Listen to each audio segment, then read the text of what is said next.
ain't drunk. I'm just drinking. But you're so high. Oh man, you know I ain't high. But you're so high. Yeah, well I just take a little sip every now and then. But you're so high. Hey kids, welcome back. Happy, what day is it? Wednesday, yeah, Wednesday. So, got a new frame, and it's actually like a concept frame. It's not, well, it's a production frame, but it's a different spin on an existing frame. You guys are probably familiar with the Moka Gryff Lite. I've built a few of these two to be exact. I love this frame. I think it's just, I used to, when Moka first came out with it, I liked the Moka Gryff better than this at first. And then I started building these, and I built 2 or 3 of them now, and I absolutely love them. Bad, bad, bad birds. So, Moka took a different spin on the frame, and here it is. So, I told him, I'll do an overview of it, and we'll see what we think. So, here we are.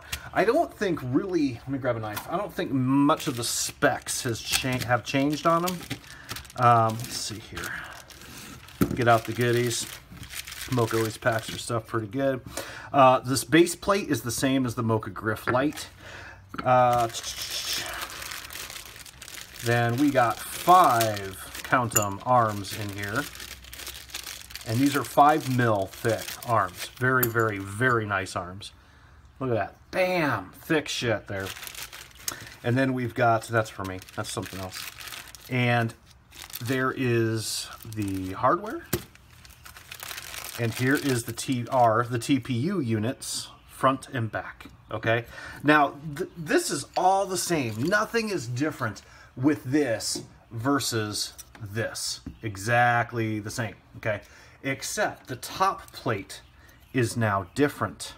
Now this is the second one of these I had, and I did the first one. I got so fast I didn't have time to review it, and I feel bad for that. So futile innovation and Moka teamed up to make a power distribution board out of this thing. Okay, it's interesting to say the least.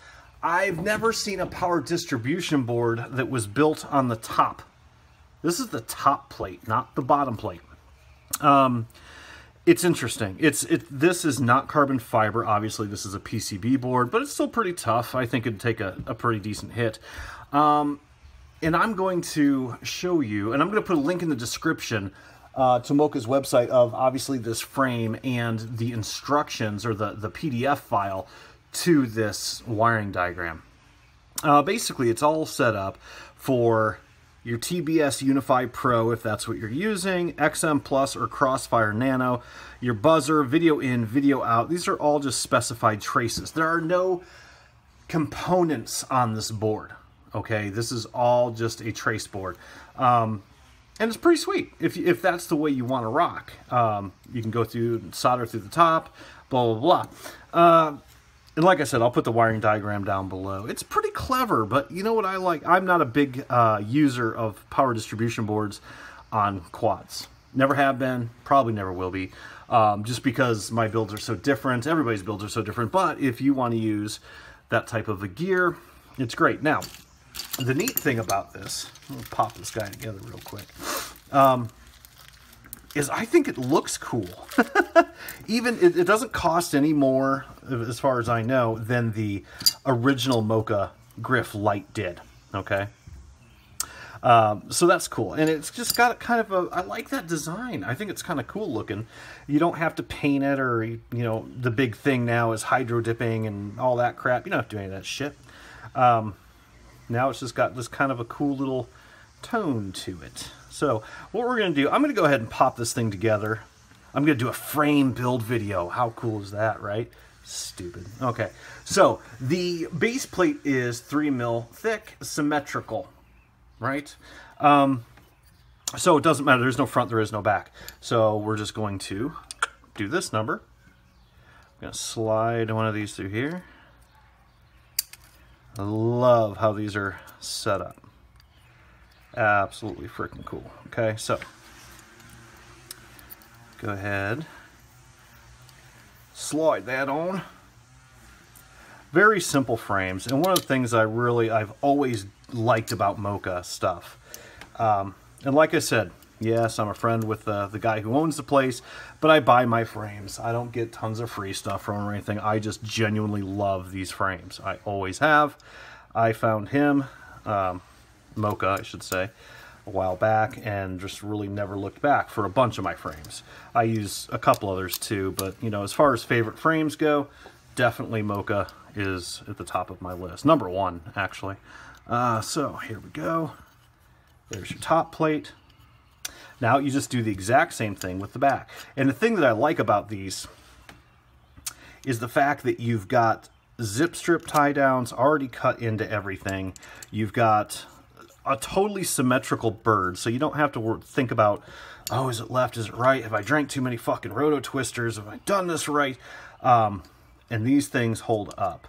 I have one of my favorite birds right now out of my fleet. Where is he?